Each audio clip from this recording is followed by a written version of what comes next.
Bismillahirrahmanirrahim. Assalamualaikum warahmatullahi wabarakatuh.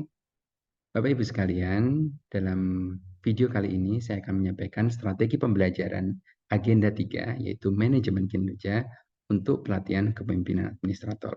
Sebelumnya perkenalkan, saya Agus Wahyu Adianto, seorang mahasiswa muda di Puslatbang PKSN, Lembaga Administrasi Negara. Agenda 3, manajemen kinerja terdiri dari 7 mata pelatihan. Akuntabilitas kinerja, hubungan kelembagaan, organisasi digital, manajemen kinerja, standar kinerja pelayanan, manajemen keuangan negara, serta yang terakhir adalah manajemen risiko. Sebelum saya membicarakan lebih lanjut, saya akan sampaikan pertimbangan konseptual saya dalam menyusun strategi pembelajaran ini. Yang pertama, saya melihat karakter peserta PKA. Yaitu mereka ini adalah seorang middle manager yang posisinya terletak antara operating core serta strategic apex, berada di tengah-tengah. Mereka juga bertanggung jawab atas sebuah unit bisnis, serta menjembatani antara posisi manajemen puncak dengan manajer tingkat rendah. Nah, mereka juga punya 5 peran, yaitu peran strategik, peran administratif, peran leadership, peran communication and cooperation, serta decision making. Nah, dalam menyusun pembelajaran, saya menggunakan kerangka taksonomi Bloom. Mulai dari C1 sampai C6, yaitu memorizing sampai dengan creating, serta saya memperhatikan modalitas belajar mereka, yaitu audio, visual, serta kinestetik. Serta saya juga menggunakan struktur sesuai dengan susunan pembelajaran, yaitu introduction, body, dan conclusion menggunakan prinsip close task off. Nah, di dalam perumpunan saya menggunakan karakter perumpunan seperti yang sudah diajarkan di dalam workshop PKA. Nah, saya akan memulai dengan pemaparan mengenai strategi pembelajaran tahap e-learning. Nah, kita akan memiliki 4 kali pertemuan terdiri dari sinkronus dan asinkronus dengan variasi JP yang berbeda-beda. Pada sesi pertama hari ke-16, saya akan menggunakan pertama saya akan buka dengan salam perkenalan dulu. Saya akan meminta mereka memperkenalkan diri, kemudian saya memperkenalkan diri saya juga. Nah, kemudian saya akan menceritakan storytelling, yaitu yang berhubungan dengan materi. Serta saya akan berikan motivasi supaya mereka semangat belajar, meskipun pertemuannya masih dalam dunia maya. Gitu. Nah, saya akan berikan ice breaking, bisa dengan beberapa hal, salah satunya yang muncul adalah lagu berantai. Jadi mereka diminta untuk menyanyikan lagu secara bersambung masing-masing satu baris, gitu, supaya mereka terlatih untuk berartikulasi, untuk berbicara, begitu. Jadi saya harapkan mereka nanti tidak hanya mendengarkan saja pembelajaran ini. Nah, yang pertama, saya akan minta mereka melakukan atau mengisi evaluasi hasil pembelajaran mandiri. Gitu. Saya akan menggunakan kuis, Kahoot, atau word wall, sesuatu yang ringan sehingga mereka bersemangat dan tercerahkan begitu terkait dengan kekurangan mereka, tapi mereka tidak merasa ada tekanan terlalu dalam. Kemudian saya akan menceritakan pembelajaran selama 4 hari ke depan dan disambung dengan overview materi agenda secara keseluruhan, yaitu 7 mata pelatihan. Nah, kemudian saya baru akan masuk ke dalam pendalaman mata pelatihan rumpun 1. Kemudian karena belum ada tugas, saya minta mereka mulai membahas esai MOOC mereka. 3 peserta dulu, baru nanti di hari berikutnya akan bersambungan. Baru saya akan paparkan tugas asinkronus pada hari atau pada sesi pertama. Nah, kemudian setelah pemaparan tugas asinkronus, yaitu mereka akan saya minta melakukan tugas individu, yaitu menganalisis peta kinerja organisasi masing-masing dari mereka selama 3 tahun terakhir. Nah, di situ saya minta untuk menganalisis apa keunggulan, apa kelemahan yang sehingga menjadikan prestasi kinerja mereka seperti itu. Nah, kemudian saya minta mereka mengamati organisasi mereka, mengidentifikasi budaya kinerja positif maupun negatif. Nah, poin terakhir, saya minta mereka memberikan saran atas hasil analisis mereka. Jadi di situ ada analisis, ada juga evaluasi. Nah, setelah itu saya tutup dengan melalui permintaan mereka untuk mengidentifikasi lesson learned, jadi mereka memunculkan serta motivasi, terima kasih serta salam. Di hari kedua strukturnya kurang lebih sama. Yang berbeda adalah saya akan memberikan pendalaman untuk rumpun 2, kemudian saya akan membahas tugas individu. Gitu. Kemudian untuk esai yang dibahas adalah 3 saja. Kemudian saya akan memberikan feedback atas paparan tugas mereka. Nah, kemudian saya akan paparkan tugas asinkronus pada hari kedua. Di hari kedua, temanya adalah membangun kerjasama dan memanfaatkan teknologi digital. Nah, ada 2 tugas, yaitu kelompok dan individu. Di tugas kelompok, saya minta mereka melakukan window shopping, inovasi yang dilakukan di luar negeri. Saya akan berikan contoh link web inovasi di Uni Eropa. Nah, di situ saya minta mereka melakukan analisis. Yang pertama, yaitu pemenuhan syarat inovasi sektor publik, yaitu misalnya dapat direplikasi, kemudian menyelesaikan suatu permasalahan, memberikan manfaat, dan sebagainya. Kemudian yang kedua, yaitu potensi adopsi inovasi tersebut di Indonesia. Jadi saya ajak mereka berpikir bagaimana bila inovasi tersebut diterapkan di Indonesia. Nah, terakhir adalah apa langkah untuk mengadopsi tersebut. Mulai dari menggunakan perspektif yang sudah diajarkan di rumpun 1 dan di rumpun 2.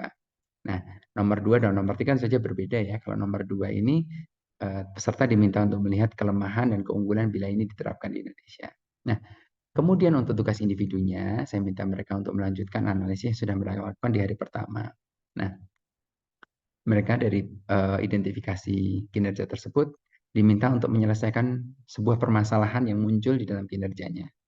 Nah, kemudian hasil identifikasi yang mereka lakukan di hari pertama, saya minta untuk dikonfirmasi kepada atasan, kepada rekan kerja, kepada bawahan, dan atau kepada pihak eksternal. Caranya bagaimana? Mereka bisa melakukan FGD. Jadi di situ mereka dilatih untuk berkomunikasi. Atau kalau mau mereka juga bisa menggunakan kuesioner atau survei atau cara yang lain. Gitu. Atau wawancara. Nah, kemudian di sesi ketiga, masih sama strukturnya, tetapi kali ini rumpun ketiga yang kami sampaikan dalam pendalaman. Nah, kemudian tugas yang dibahas ada tugas kelompok, tugas individu, serta esai emosi 3 peserta terakhir. Nah, di situ saya akan berikan feedback sebagai seorang fasilitator. Nah, di bagian akhir saya akan berikan tugas-tugas, 2 tugas yaitu tugas kelompok dan individu. Tugas kelompok akan dikerjakan pada hari itu juga, sementara tugas individu akan dikerjakan di pagi hari di sesi keempat. Nah, untuk tugas kelompok, saya minta mereka untuk melihat beberapa organisasi gitu, masing satu kelompok akan melakukan benchmark pada satu organisasi, misalnya Garuda Indonesia, PP Batam, PT KAI atau PT Telkom. Nah, di situ saya minta mereka menganalisis apa permasalahan dan keunggulan dari masing-masing instansi tersebut. Kemudian mereka menganalisis akar masalah yang muncul menggunakan tools. Bisa Fishbone, SWOT atau TOS, kemudian 7Y, pohon masalah atau yang lain sebagainya. Kemudian mereka diminta untuk membuat matriks perbandingan antara kondisi saat ini dengan kondisi yang diharapkan untuk konteks organisasi tersebut. Serta yang terakhir yaitu mereka diminta untuk memberikan solusi dengan perspektif 7 mata pelatihan di agenda 3. Yang tugas ini dibuat dalam bentuk esai dan dalam bentuk PPT dengan jumlah yang sudah dibatasi supaya tidak terlalu berat bagi mereka dan nanti juga ketika dipresentasikan tidak memakan waktu terlalu banyak. Nah, di hari keempat, di hari terakhir, tugas asinkronusnya adalah mereka menggabungkan tugas yang sudah dikerjakan di asinkronus, individu asinkronus 1 dan 2 dalam sebuah proposal peningkatan kinerja yang isinya antara lain ada analisis masalah, ada inovasi yang akan diajukan, kemudian tahapan pelaksanaan inovasi, apa milestone untuk tiap tahapan, kemudian sumber daya yang digunakan, pihak yang terlibat, keterkaitan tahapan dengan agenda 3, serta yang terakhir, apa resiko atau rencana resiko yang muncul dan bagaimana mitigasinya. Nah, setelah jam penyelesaian asinkronus, baru kita masuk sebagai penutup adalah sinkronus yang terakhir selama 2 JP.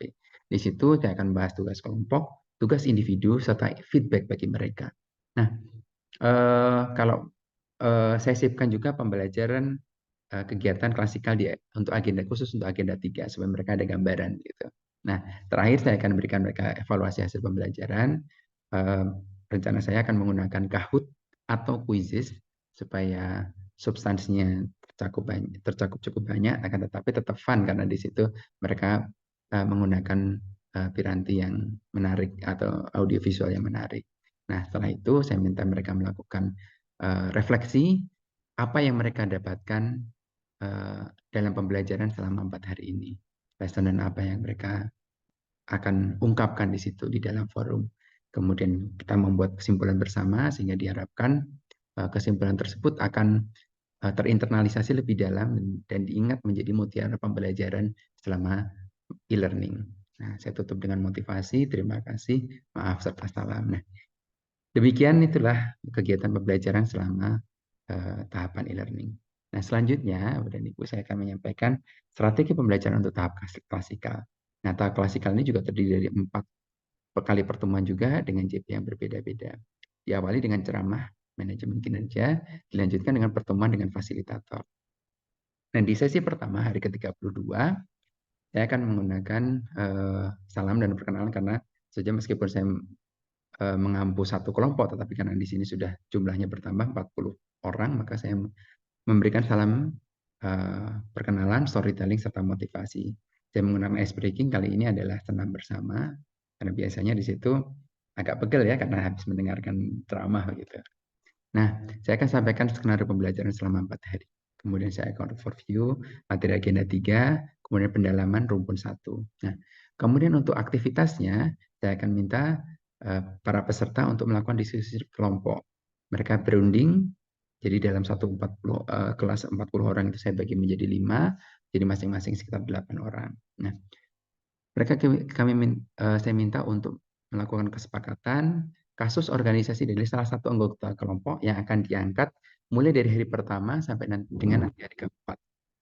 Nah, untuk sesi pertama ini yang diangkat atau yang dipertajam adalah inovasinya. Apa inovasi yang akan diangkat untuk menyelesaikan masalah, kemudian program kegiatannya, kemudian budaya akuntabilitas. Nah, setelah itu mereka akan presentasikan satu persatu dan dilakukan diskusi kelompok. Ada yang membahas, kemudian akan memberikan feedback, kemudian saya juga akan memberikan umpan balik dan sebagainya. Nah, diharapkan dengan pemilihan atau kesepakatan itu mereka akan memilih tugas yang memang memiliki informasi yang paling lengkap begitu, sehingga mereka tidak akan kesulitan untuk mengembangkannya di hari-hari berikutnya. Nah, di sesi kedua strukturnya kurang lebih sama, ice breaking-nya akan sedikit berbeda. Kemudian di situ ada pendalaman mata pelatihan rumpun kedua, serta diskusi kelompok. Nah, diskusi kelompok masih menggunakan kasus yang sama, kan tetapi aspek pembelajaran atau aspek diskusinya akan ditambah. Jadi kasus organisasinya ditambahkan dengan pemanfaatan TIK. Bagaimana memaksimalkan aspek digital ini di dalam inovasi, tetapi tidak menjadi bergantung terhadap aspek digital tersebut karena aplikasi itu hanya menjadi salah satu. Yang penting adalah bagaimana tidak lanjut dari pelayanan tersebut. Nah, kemudian poin berikutnya adalah peta stakeholder. Bagaimana mereka memetakan stakeholder siapa saja yang akan dilibatkan. Kemudian bagaimana skema kerjasamanya, gitu. Karena akan ada banyak variasi yang bisa muncul. Dilanjutkan dengan presentasi dan diskusi. Nah, karena waktu masih panjang itu 12 CP, maka diskusi atau yang didiskusikan dalam kelompok akan saya minta untuk diterapkan di dalam RAP masing-masing. Dengan begitu diharapkan draft RAP mereka akan menjadi semakin kaya dengan perspektif yang sudah dibawa ketika diskusi kelompok. Gitu. Nah, di hari berikutnya, di hari ketiga ini, saya berikan senam sekali lagi, kemudian untuk pendalaman materi pada rumput 3, serta sedangkan untuk kasus atau diskusi kelompoknya, kita tambahkan, yaitu mereka kita minta untuk mengidentifikasi sumber dayanya, baik yang internal maupun eksternal. Kemudian bagaimana mereka akan mengalokasikan sumber daya tersebut untuk setiap tahapan barangkali, atau untuk stakeholder tertentu, atau bagaimana variasi yang mereka bayangkan. Kemudian saya minta mereka untuk mengidentifikasi resiko apa yang akan muncul dalam tiap-tiap tahapan yang sudah direncanakan. Gitu. Kemudian bagaimana skema mitigasi mereka terhadap resiko tersebut. Nah, presentasi dan diskusi ulang menjadi kewajiban. Kemudian akan ada pembulatan khusus untuk hari itu. Nah, hari terakhir yaitu hari keempat,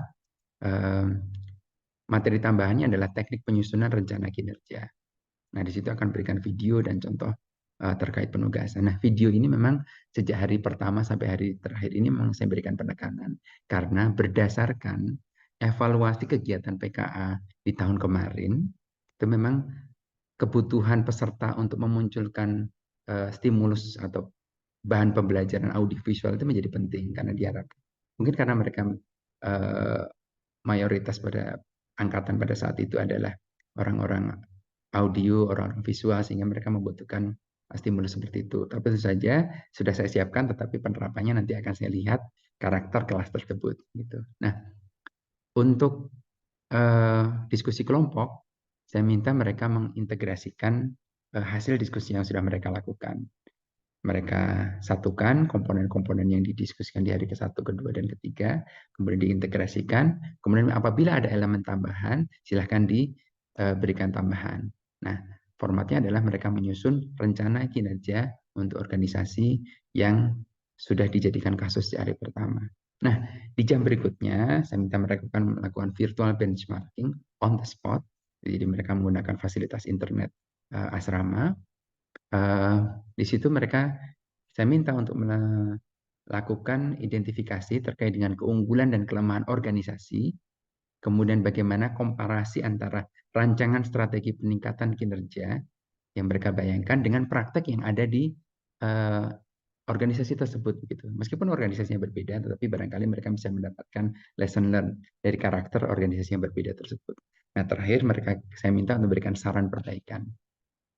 Kemudian bisa juga dilanjutkan dengan presentasi dan diskusi kelas. Nah, Bapak Ibu yang sekalian, baik pembelajaran e-learning maupun pembelajaran klasikal ini, saya berusaha menggunakan struktur pembelajaran closed task off. Itu. Sehingga diharapkan pembelajaran yang mereka dapatkan akan lebih bermakna.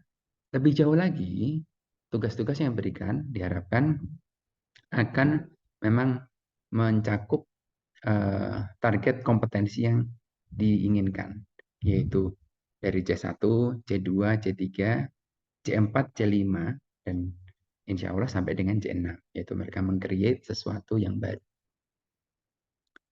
Baik Bapak dan Ibu, demikian strategi pembelajaran untuk agenda 3, manajemen kinerja pada pelatihan kepemimpinan administrator. Saya selaku fasilitator mengucapkan terima kasih atas perhatian Bapak dan Ibu, dan saya ucapkan mohon maaf apabila ada hal-hal yang berkenan. Akhirul kalam, wabillahi taufiq wal hidayah. Wassalamualaikum warahmatullahi wabarakatuh.